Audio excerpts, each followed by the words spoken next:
নমস্কার, আমি রূপসী হালদার। আজকে পড়ছি আমি তো ভালোবাসি তোকে। লেখনীতে রয়েছেন সালমা চৌধুরী। পর্ব 52 প্রথমাংশ।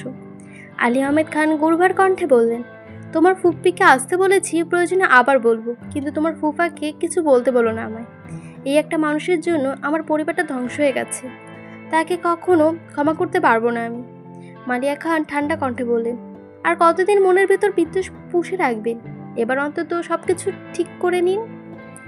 তোমরা কি চাইছো আমি নিজ থেকে সব ভুলে ওই লোকের সাথে কথা বলি?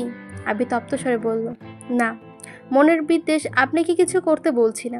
আপনি ফুপ্পিকে সত্যি বাসায় আনতে চাইলে ফুপ্পিকে কল দিয়ে ভালো মন্দ কথা বলে দাওয়াত দেবেন, বাসায় সবাইকে নিয়ে আসতে বলবেন, এইটুকুই। আমার কাছে ওদের কারো নাম্বার নেই, নাম্বার আমি সংগ্রহ করে দিচ্ছি। আচ্ছা ঠিক আছে, দিও। সকালবেলার খাবার টেবিলে আবির আর মোজাম্মেল খান ব্যতীত সবাই উপস্থিত। আলী আহমেদ খান খাবার শেষ করে স্বাভাবিক কণ্ঠে শুধালেন, তোমাদের ফুপ্পিকে বাসায় দাওয়াত দিতে চাচ্ছি, এই ব্যাপারে তোমাদের কোনো মতামত থাকলে বলতে পারো। খুশিতে গদগদ হয়ে মেঘ বলল, কোনো মতামত নেই, ফুপ্পি আসলেই হবে। তানভীর সরল স্বাভাবিক কণ্ঠে স্বীকারোক্তি করল, আপনার বোনকে আপনি বাসায় আনতে চাচ্ছেন, এই ব্যাপারে আমাদের মতামতের থেকেও আপনার মতামতটাই বেশি গুরুত্বপূর্ণ। আব্বু, আপনি, কাকিমণি, কাকামণি, প্রয়োজনে আম্মুরাও আছেন, তাদের সাথে কথা বলে আপনারা যে সিদ্ধান্ত নেওয়ার নিতে পারেন। আমরা আজকের মতো সিদ্ধান্ত নিয়েছি, তাছাড়া তোমার আব্বু আজ আসবে, আবশ্যিকতায় আবার আলোচনা করব, কিন্তু আমার কথা হচ্ছে তারা আসলে তোমরা তোমাদের সাথে কেমন আচরণ করবে। তানভীর মৃদু হেসে বলল, সে বিষয়ে আপনার টেনশন করতে হবে না। আমি আমার বোনেরা কিংবা আদি ওনাদের মতে আঘাত দেওয়ার মতো কোনো প্রকার খারাপ আচরণ করব না। আপনার এবং এই পারিবারিক সম্মানের রক্ষার্থে আমরা আমাদের সর্বোচ্চ চেষ্টাই করব। মিমার আদি তানভীরের সঙ্গে তাল মেলালো। মিমার আদিকে মেঘ অনেক দিন থেকেই আগেই ফুফির কথা বলেছে, ফুফাতো ভাই বোনের কথাও বলেছে। তাদের সাথে পরিচিত হতে মিমার আদিও খুব এক্সাইটেড। মোজাম্মেল খান দুপুরের পর বাসায় আসছেন, এসেই সরাসরি আবিরের রুমে গেছেন। আলী আহমেদ খানের ছেলের অতিরিক্ত ভালোবাসার কারণে আবিরকে কিছু না বললেও মোজাম্মেল খান একাই সেই ঝাঁজ মেটিয়েছেন। টানা 2 ঘন্টা আবিরের ওপর রাগ ঝেড়েছেন। বহু বছর আগে আলী আহমেদ খান অ্যাক্সিডেন্টের ইতিহাস থেকে শুরু করে বর্তমান পর্যন্ত প্রতিটি ঘটনার নিখুঁত বর্ণনা দিয়েছেন। হালিমা খান 2-1 বার থামানোর চেষ্টাও করেছেন, কিন্তু এতে কোনো লাভ হওয়ার বদলে উল্টে ক্ষতি হয়েছে। মোজাম্মেল খানের রাগ আরও কয়েক গুণ বেড়ে গেছে। তানভীর যেমন আবিরের প্রতি কনসার্নড, তেমনই মোজাম্মেল খানও বড় ভাইয়ের অতিরিক্ত ভক্ত। আলী আহমেদ খানের এত বছরের পরিশ্রম, এই পরিবারের অতি আঘাত ভালোবাসার সবটাই মোজাম্মেল খানের খুব কাছ থেকে দেখা। আবির আর তানভীর দুজনেই ছন্নছাড়া আচরণের। আলী আহমেদ খান আর মোজাম্মেল খান দুজনেই অনেক বেশি চিন্তিত। কাজে চাপে আবির একটু সিরিয়াসের দেখা গেলেও তানভীর বরাবরই গাছাড়া ভাবে চলে।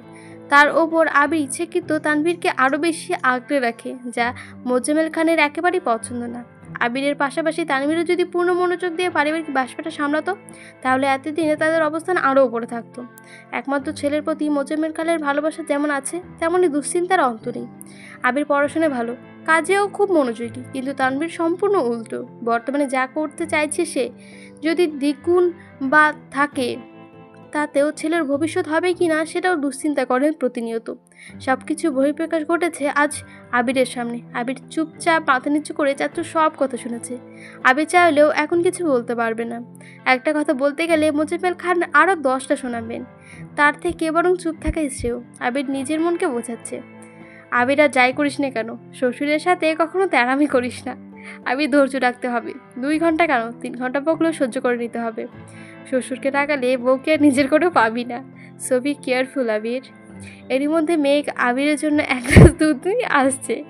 আবুর রাগ দেখে মেঘের হাত পা ঠান্ডা হয়ে আসছে। দুধ নিয়ে ভেতরে আসবে নাকি চলে যাবে বুঝতে পারছে না। চলে যাওয়ার জন্য এক পা বাড়িয়ে আবারও দাঁড়িয়ে পড়লো। মেঘ মনে মনে আড়ালো, আজ আমার জন্য আবির ভাইয়ের এই অবস্থা।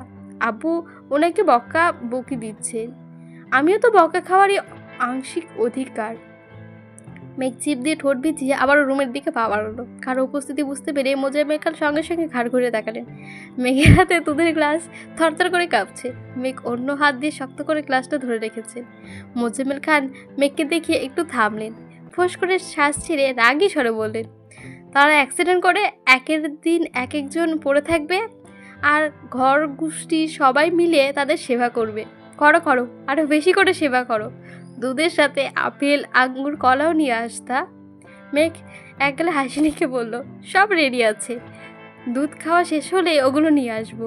মোজাম্মেল খান তীব্র বিরক্তি আর বিদ্রুপের স্বরে কথাটা বলেছিলেন, অথচ মেঘ তা বুঝতে না পেরে উল্টো স্বাভাবিক ভঙ্গিতে অচতুর স্বীকারোক্তি দিয়েছে। মেঘের উত্তর শুনে মোজাম্মেল খান কয়েক মুহূর্ত স্তব্ধ হয়ে রইলেন। মেঘের উত্তর দেওয়ার পর নিজে কনফিউশনে পড়ে গেছে। আব্বু কি ঠাট্টা করলো নাকি সিরিয়াসলি বলেছে এটাই বুঝতে পারছি না। আবির মেঘের অবস্থা দেখে মিনিমিনে হাসছে। মোজাম্মেল খান পুরনো গভীর কণ্ঠে আবিরকে উদ্দেশ্য করে বলছেন। মেঘ সে কথা বুঝছে কিনা কে জানে, কপাল কুঁচকে গম্ভীর কণ্ঠে বিড়বিড় করে বলল, অ্যাক্সিডেন্টের কারণে যে পরিমাণ রক্ত বেরিয়েছিল শরীর থেকে তা পূরণ করতে দুধ, ডিম, ফল খাওয়ানো নাকি আপনার বকা খাওয়াবো? মোজাম্মেল খান মেঘকে শুধালেন। তানভীর কোথায়? মেঘের চোখ আবিরের দিকে পড়তেই দেখলো আবিরের মাথা দিয়ে না করছে। মেঘ সহসা মাথা নিচু করে উত্তর দিল, জানি না। এর মধ্যে হালিমা খান ফল সাথে ডিম সিদ্ধ নিয়ে এসেছেন। রুমে ঢুকতে ঢুকতে চড়া গলায় বললেন, তানভীর যেখানে থাকুক অন্তত এখন এখানে তাকে রাখাবো না। 2 ঘন্টা যাবৎ ছেলেটাকে ইচ্ছা মতো কথা শোনাচ্ছেন। আর কত? আপনি যখন যান এখান থেকে ফ্রেশ হয়ে আসুন, আপনাকে খেতে দিচ্ছি। আর ছেলেটাকে একটু শান্তিতে খেতে দিন। তানভীর ঘন্টাখানেক বাদেই আগেই বাসায় এসেছে। আবিরের রুমে আসতেও চেয়েছিল, কিন্তু হালিমা খান বারণ করেছেন। মোজাম্মেল খানের সামনে আবির আর তানভীর দুজনেই গুরুতর আসামি। দোষ যেই করুক না কেন, শাস্তি দুজনকেই প্রাপ্য। হালিমা খানের উদ্দেশ্যে কণ্ঠের কথাবার্তা শুনে মোজাম্মেল খান আর কথা বাড়ালেন না, নিজের রুমের দিকে চলে গেলেন।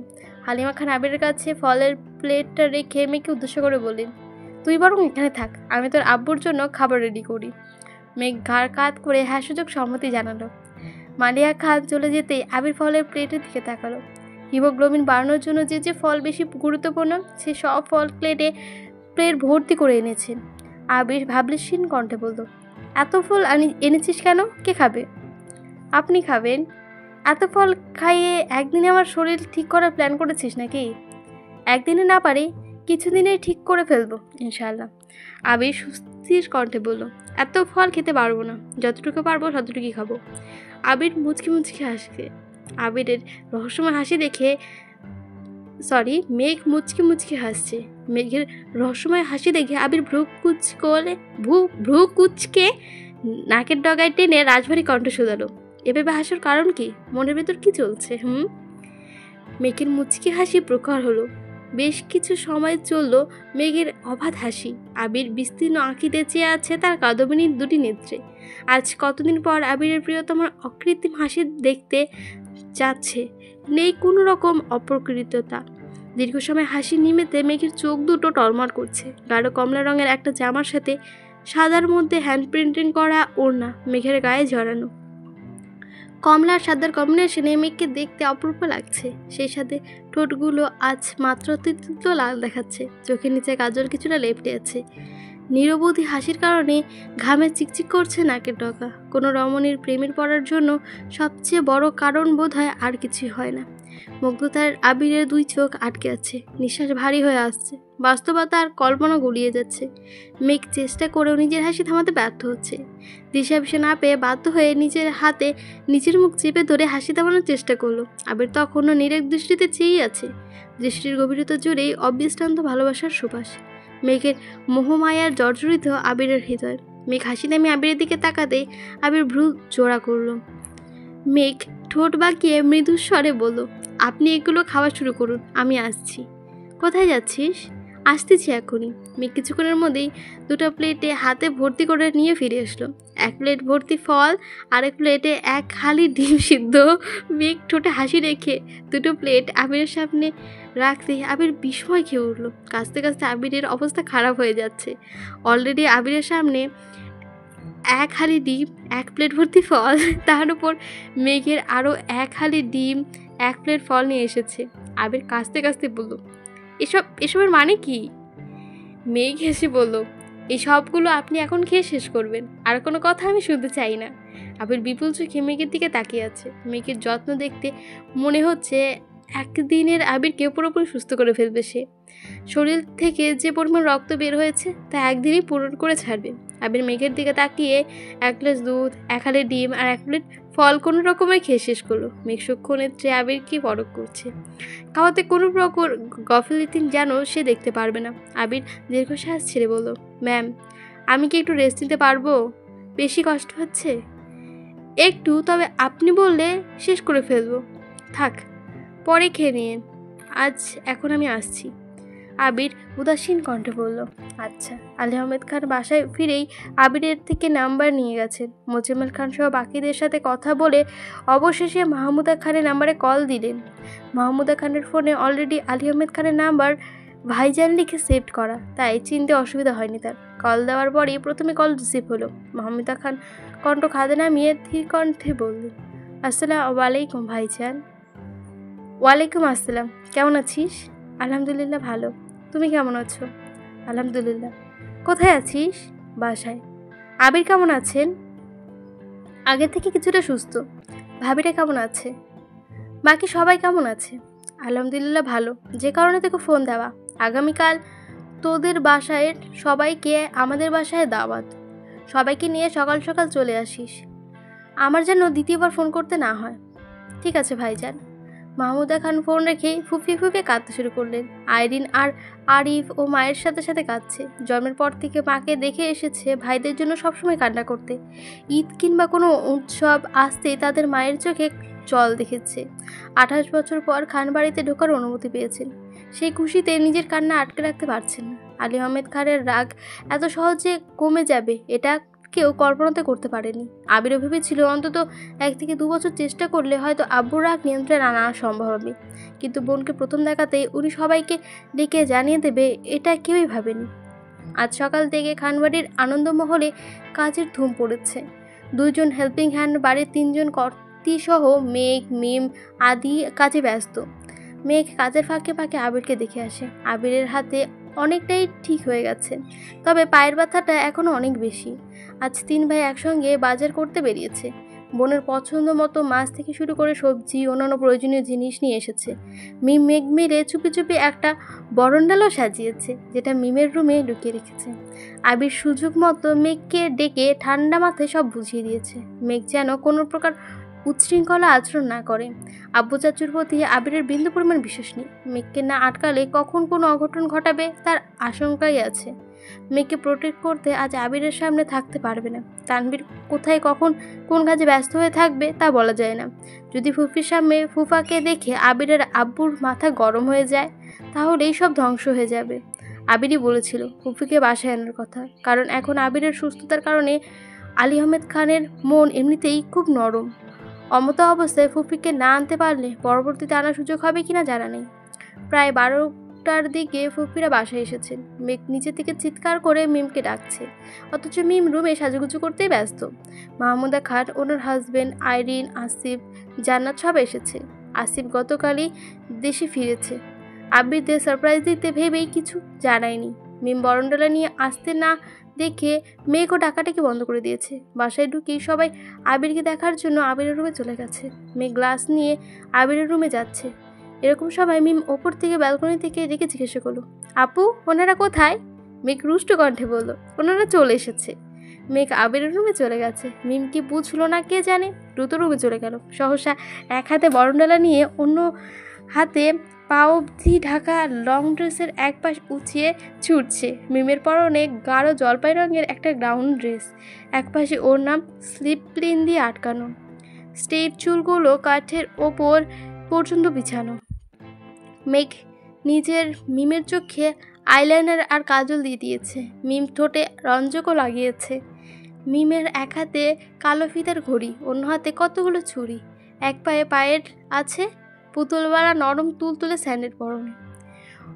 এলোপাথারি দৌড়নের কারণে মিমের কাঁধ পর্যন্ত চুলগুলো রীতিমতো লাফাচ্ছে। আশেপাশে কোনো দিকে তাকানোর মতো সময় নেই। বরণডালার হাতে দিয়ে মেন গেট পার হতে আচমকা একজন ছেলের সাথে ধাক্কা লাগতেই সামনের ছেলেটা দ্রুত সরে গেছে। মিমের হাতের বরণডালা সহ ফুলের পাপড়ি সব পড়ে গেছে। সাথে সাথে মিমও ধপাস করে নিচে পড়ে গেছে। ব্যথায় মিম চিৎকার দিয়ে উঠল, ও মা গো! চিকন লম্বা একটা ছেলে 2 কদম এগিয়ে এসে শুধালো, ব্যথা পেয়েছ? মিমরাকে কটপট করে বলল, এই কে আপনি? আমার বাসায় এসে আমাকে ফেলে দিয়ে আবার জিজ্ঞাসা করছেন ব্যথা পেয়েছি কি না? আপনার সাহস তো কম না। আবারও আর্তনাদ করতে করতে বলল, উফ আমি শেষ। ছেলেটাও খ্যাপা স্বরে বলল, নিজে দেখে চলতে পারো না, আবার আমাকে দোষারোপ করছো? আমি কি তোমাকে ফেলেছি নাকি? নিজের গায়ে জোর নেই, আবার আসছে আমাকে বলতে। মিম এখনও মাটিতে পড়েই আছে। মিমের রাগ মাথায় উঠে যাচ্ছে। রাগে কটমট করতে করতে বলল, একদম গায়ের জোর নিয়ে কথা বলবেন না। আপনি ইচ্ছে করে আমায় ফেলেছেন। আমি এখনই ভাইয়াকে ডাকবো। এমন সময় মেঘ এসেছে। দরজার সামনে মিমকে বসে থাকতে দেখে মেঘ কপাল কুঁচকে শুধালো, কী রে, তুই এখানে বসে আছিস কেন? মিম ফোঁস ছেড়ে বলল। গাল ফুলিয়ে মেঘের দিকে তাকিয়ে অভিযোগের সুরে শুরু করলো, আমি এখানে শুধু শুধু বসে আছি নাকি? এই ছেলে আমাকে ধাক্কা মেরে ফেলে দিয়েছে। মেঘ ছেলের দিকে তাকাতে এই ছেলেটা নিরুদ্বেগ কণ্ঠে বলল, আপু বিশ্বাস করো, আমি ইচ্ছে করে ধাক্কা দিইনি। ভেতর থেকে ছুটে এসেছে। আমি কিভাবে বুঝবো? আমি ভেতরে ঢুকছি, হুট করে সামনে চলে এসেছে। আমি ভয় পেয়ে কিছুটা সরে গেছি, আর সে পড়ে গেছে। না আপু, উনি ইচ্ছে করেই ফেলেছে। তুমি ভাইয়াকে এখনই ডাকো, ওই ছেলের বিচার করতে হবে। উফ, আমার কোমরটা মনে হয় ভেঙেই গেছে। মেঘ মৃদু হেসে বলল, আইরিন তুমি ভেতরে যাও। আরিফ তুমি ভেতরে যাও। আরে ব্যস্ত কণ্ঠে বলল, আপু সত্যি আমি ইচ্ছে করে ফেলিনি। মেঘ তপ্ত স্বরে বিড়বিড় করে বলল, বুঝতে পেরেছি, তবে একটু সাবধানে থেকো। এসে এই পাগলকে উস্কি দিয়েছ, এর পরিমাণ কি হবে আমার জানা নেই। ভেতরে যাও। আরিফ ভেতরে চলে গেছে। মিম রাগান্বিত কণ্ঠে চেঁচিয়ে উঠল, আপু ওই ছেলে ভেতরে ঢুকতে দিলে কেন? ওই ছেলে আমায় এত ব্যথা দিল, তবু তুমি তাকে ছেড়ে দিলে? তুমি আমার বোন না হয়ে এটা করতে পারলে? মেম হাত বাড়িয়ে গম্ভীর কণ্ঠে বলল, মুখটা বন্ধ কর রে। কাজ কিছুই করতে পারিস না?